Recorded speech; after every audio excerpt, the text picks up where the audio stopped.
दोस्तों ceiling fan आवाज़ क्यों करता है और इसमें इसकी क्या वजह होती है और इसको कैसे ठीक करते हैं, इस वीडियो में यही जानेंगे।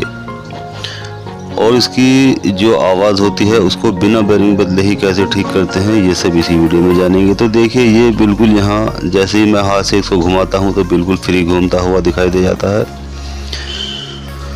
यानी यहाँ इसे हाथ से घुमाने पर ये ऐसा लगता है जैसे इसमें किसी तरह की कोई भी कमी नहीं है।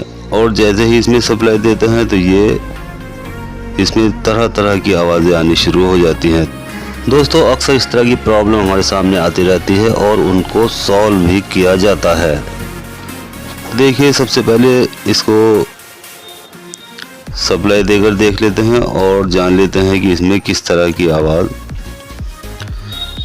इसके अंदर आ रही है।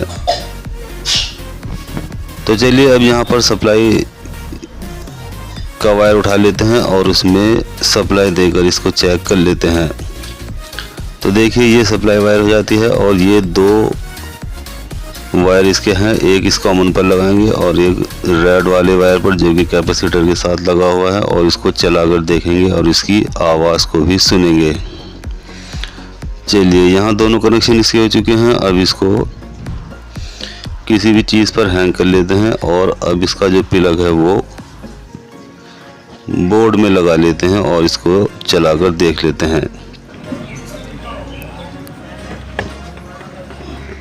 तो देखिए ये फैन चलना शुरू हो चुका है और अब इसमें किस तरह की आवाज़ आती हुई दिखाई दे रही है ये भी सुन लेते हैं।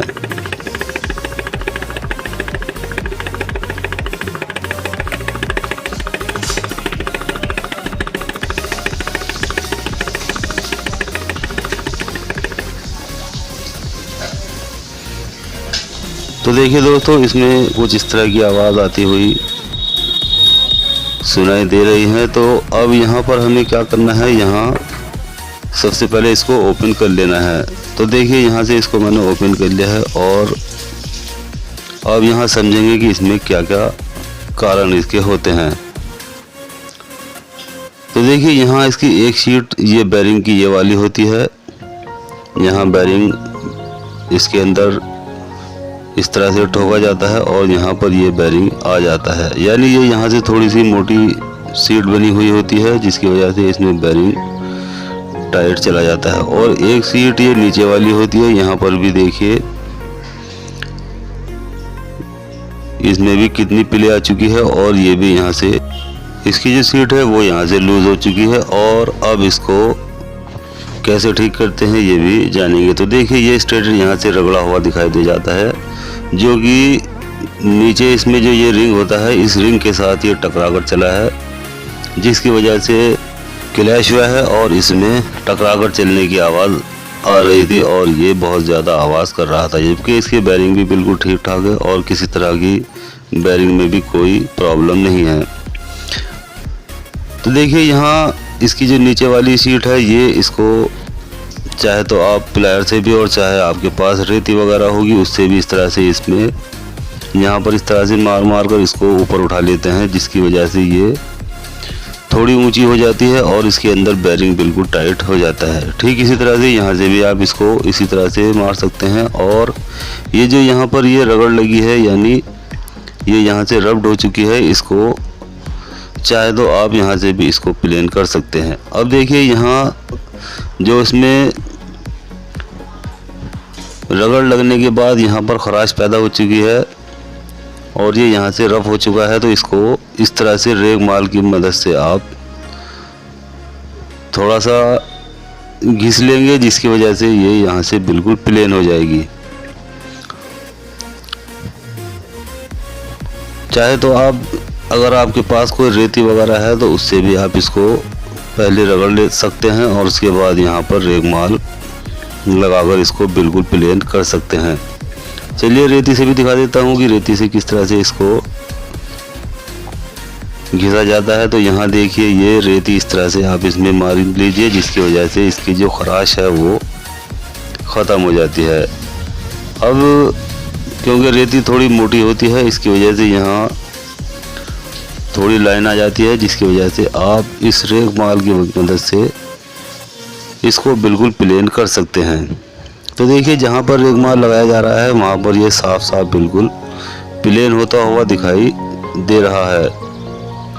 अब ये जो रिंग है ये स्टेटर से बिल्कुल भी नहीं टकराएगा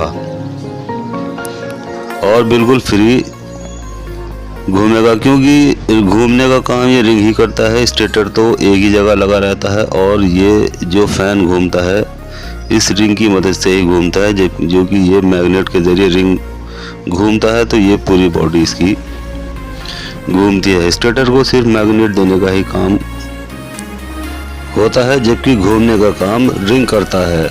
अब देखिए यहाँ पर जब ये इसमें रगड़ लगी है तो यहाँ से भी ऊपर उठ चुकी है, तो इसको यहाँ से भी आप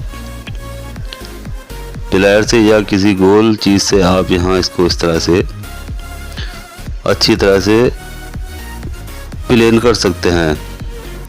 तो देखिए इस तरह से हल्की हल्की चोट मारने पर ये यहाँ से बिल्कुल प्लेन हो जाती है और अब ये बिल्कुल भी रिंग से टकराने वाली नहीं है।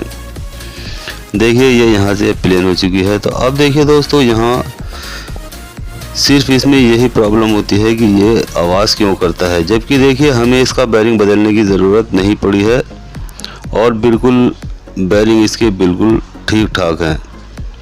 किसी भी तरह का बैरिंग में कोई प्रॉब्लम नहीं है। तो देखिए अब ये यहाँ इसका जो सेंटर है, रिंग और स्टेटर का जो सेंटर होता है उसको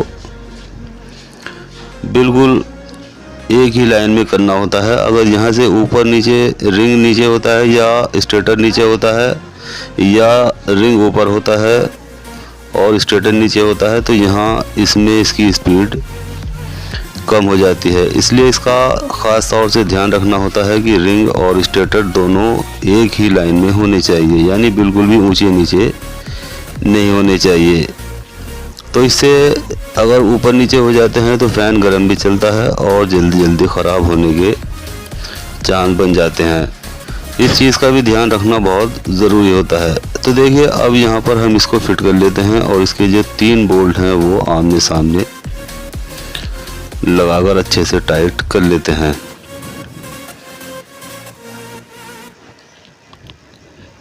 चलिए अब यहाँ से इसको स्क्रू ड्राइवर से भी अच्छे से टाइट कर लेंगे।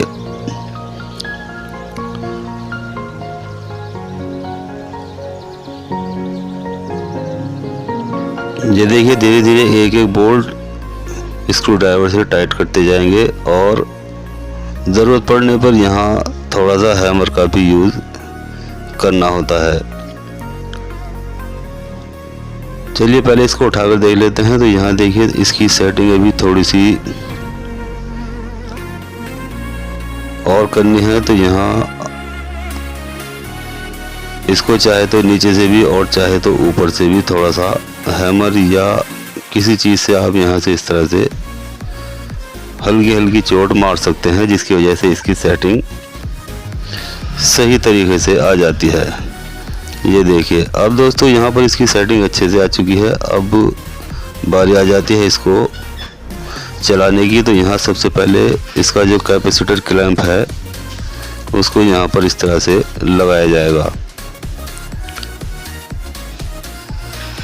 यानी आप इसको कैपेसिटर क्लैंप भी बोल सकते हैं और चाहे तो इसको कनेक्टर भी बोल सकते हैं। इसी में कनेक्शन भी होते हैं, जिसकी वजह से ये एक तरह का कनेक्टर भी होता है और एक तरह का क्लैंप भी होता है जिसमें कैपेसिटर को रखा जाता है। तो वैसे इसका सही नाम कैपेसिटर क्लैंप ही होता है। तो चलिए अब यहाँ देखिए 2 वायर हम कॉमन बना लेते हैं और जो 2 वायर हैं बचे हैं उनको कैपेसिटर पर लगा लेते हैं। और उसके बाद जो रेड कलर के वायर हैं ये रनिंग के होते हैं और इसमें सप्लाई देकर इसको चलाया जाता है, जबकि एक वायर जो स्टार्टिंग का होता है वो कैपेसिटर पर लगाकर छोड़ दिया जाता है। वहाँ पर हमें कोई सप्लाई का वायर नहीं लगाना होता है। तो देखिए अब ये इसके कनेक्शन भी हो चुके हैं। अब यहाँ देखिए एक वायर हम जो सप्लाई की है वो इसके कॉमन पर और एक रेड वाले वायर पर लगाएंगे। तो ये देखिए बिल्कुल सीधे इसके राउंड आ चुके हैं। अब हाथ से ही इसका जो मेन सप्लाई का प्लग है उसको निकाल लेते हैं और हाथ से इसके जो कनेक्शन है वो कर लेते हैं। और अब इसके बाद इसको किसी चीज़ पर हैंग कर लेते हैं। चाहे तो आप इसको ड्राइवर पर भी हैंग कर सकते हैं और चाहे तो किसी शाफ्ट वगैरह पर भी हैंग कर सकते हैं। तो देखिए ये इस तरह से बहुत ही अच्छी स्पीड में घूमना शुरू हो चुका है और अब इसमें किसी तरह की कोई भी आवाज़ नहीं आ रही है और ना ही ये अटक अटक कर चल रहा है। बिल्कुल क्लियर होकर ये चलता हुआ साफ साफ दिखाई दे रहा है। तो दोस्तों इस वीडियो में हमने सीलिंग फैन से आने वाली आवाज़ को कैसे ठीक किया जाता है ये हमने जान लिया है। तो दोस्तों वीडियो अच्छी लगती है तो चैनल को सब्सक्राइब करें और साथ साथ बेल आइकन को भी प्रेस करें, जिससे कि मैं जैसे ही कोई अपनी नई वीडियो अपलोड करूं तो इसका मैसेज तुरंत आपके पास पहुंच जाएगा। तो चलिए जल्दी मिलते हैं अगली वीडियो में, तब तक खुदा हाफिज़।